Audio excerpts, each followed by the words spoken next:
One of the first videos I've ever made on this channel actually had to do with the Jake Paul and Mike Tyson fight. And in that video, I basically said that, the whole theory of Jake Paul rigging all his fights, that I don't believe. And even to this day, and even with the last fight where he took an L, I don't think any of them are rigged per se. I think they're rigged in, all his fights are rigged in the sense that he always has the upper hand, for example, fighting MMA fighters who aren't strictly boxers and retired for like years. Of course, Jake, who has only been training in boxing, is going to win those fights.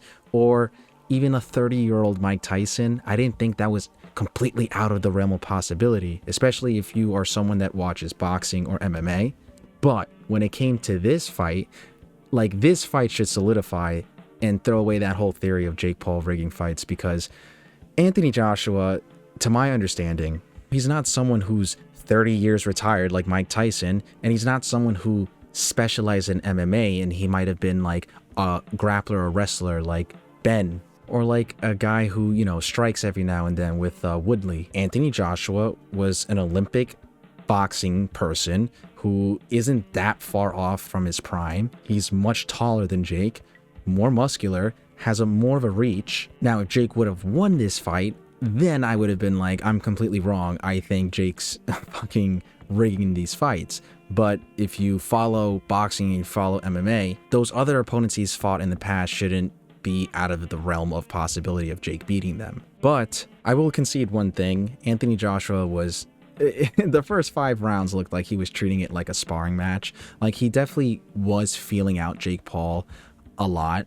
I mean, by like the end of round 1 or even the beginning of round 2, Jake seemed very tired. Might have something to do with the fact that he looked a little bit overweight as well. If he couldn't use his quickness and stamina to win this Anthony Joshua fight, like I said, the only way he was gonna even have a shot of beating Anthony Joshua is if he rage baited him to not be so disciplined and make one wrong move out of anger. And clearly he didn't do that for the first 5 rounds, and he just wrapped it up in the 6. And I mean, man, the reaction Jake had when he got hit clean in the jaw, priceless. Like, frame that. Like, Anthony legit just showed up for like the check, man. Like, he showed up like looking like it just looked like he didn't treat this at all seriously.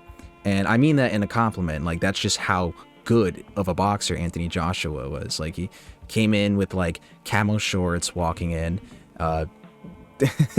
did his business, and then just walked out. Like, he treated everything so casual. His demeanor. This whole fight happened because Jake was supposed to fight Tank Gervonta Davis first, and to my understanding that didn't happen because of things outside of the ring with Tank Davis and allegations going on with his ex-girlfriend, things like kidnapping or something. I still think Gervonta Davis would have beaten Jake as well, but to skew your chances of winning and making it even worse by having this new boxer being someone taller and more of a reach, I just don't understand it. My only fear, and I saw a couple comments of this, is that Jake's gonna now use this as ammunition to go seek out other boxers with pedigree, because he's like, oh, but I lasted 6 rounds with Anthony Joshua. Yeah, because, you were hanging on for dear life every second you could, taking your time if you slipped or got hit, or just like literally running around the ring. And again, to be honest, the consensus online is Anthony Joshua was pulling back a lot for the first 5 rounds, like I said. Jake was pretty much gassed after round 2, but the results went exactly how I thought it was going to go as a person who watches combat sports. And even in some points of the fight, like, Jake was punching Anthony Joshua. I think at even one point he got him, clean in the head, and bro just shook that off like it was a fly. And Jake even had like the boxing match where the ring was 20% bigger or something like that, because I guess he assumed he was going to be able to use his stamina to his advantage and get out of the way, run or round or whatever. But it really made no difference, because in the end, it resulted in him getting cornered anyways. And apparently, like, Logan Paul did some weird shit with the chain thing around Anthony Joshua and his team didn't really like that. I'm just done with the Paul brothers. I'm done with both of them. I'm done with Jake especially. And Logan, you know, even if it wasn't joke and Jess doing what he was doing to Anthony Joshua, it's like, bro, like, yo, y'all sometimes just drag it. Like, you guys just do whatever the fuck you feel like. It just feels good seeing people like that get humbled. But I wanted to read some comments that were freaking making me just laugh so much. This has to be a record for the most knees in a fight. Absolutely agree. Like, as soon as Jake took any punches and he was being cornered or something, he would just go on his knees so he wouldn't get like comboed. Step 1, make sure the ring is 20% larger than usual to give yourself more escape routes for your run and survive strategy. Step 2, whenever you eventually get cut off and are in range for big punches, take a knee. Step 3, profit? With amateur defensive boxing strategies, it's possible to survive all round, even against good boxers. If you have cardio of a robot, of course, Joshua made sure to drain that tank pretty quickly first. And yeah, I mean, by round 2, Anthony Joshua pretty much had this guy begging for his life.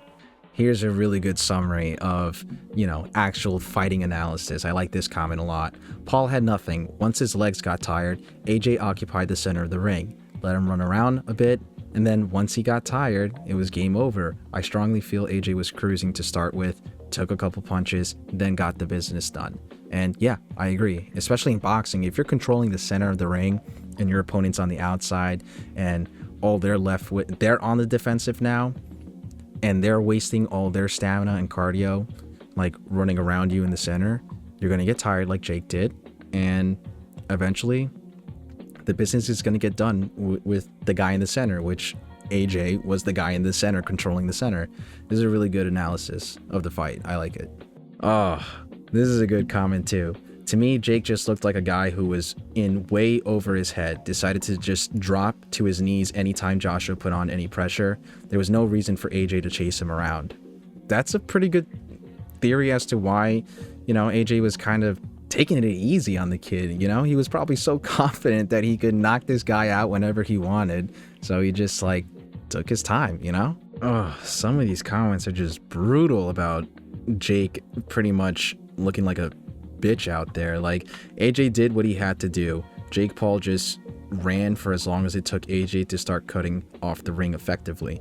Then Jake started throwing himself to the ground for as long as it took the ref to start calling out his bullshit and calling them as knockdowns. And then as quickly as AJ started connecting, Jake went down and didn't get up for the count.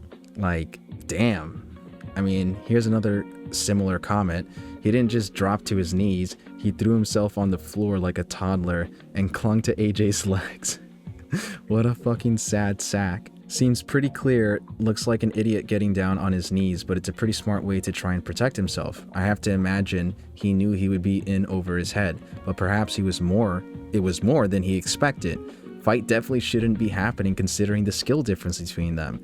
And yeah, some people were saying that Netflix wanted Jake to specifically fight Anthony Joshua for them to, you know, host this fight on their streaming services. That is a good possible theory because I'm sure Jake is smart enough to know that he had no chance of beating this guy. Unless his only goal was like, no, like even if I look ridiculous, I want to be in a ring with someone with this pedigree, you know? But those are some of the internet reactions and some of the comments and consensus online that I pulled and wanted to, you know, quickly emphasize and go over that really gives light to the general consensus of what the opinion is on the internet, you know? But all I know is I enjoyed myself. Whenever you see the heel or the villain get what's handed to him, it just feels good, you know? And usually I do root for the underdog in a lot of stories, but in this case, was not rooting for the underdog. But I think that's where I'm going to wrap it up for today's video. Let me know what you thought about the fight in your comments. Do you still think it's rigged? Do you think other fights are rigged? Like, I'm genuinely curious about that aspect especially, because that is something I really butt heads over a lot when it comes to the whole Jake Paul thing. But let me know some of your other thoughts about this whole thing or anything Jake Paul related when it comes to his boxing career. Leave a like and subscribe for more internet related content and news. I talk about everything on this channel. from boxing, sports, politics, pop culture, and like a living, breathing online forum organism, like an internet amoeba, we can provide each other with clarity on things going on the internet. But with that being said, I'm your internet bro, Raph. Until the next video, I am Outski.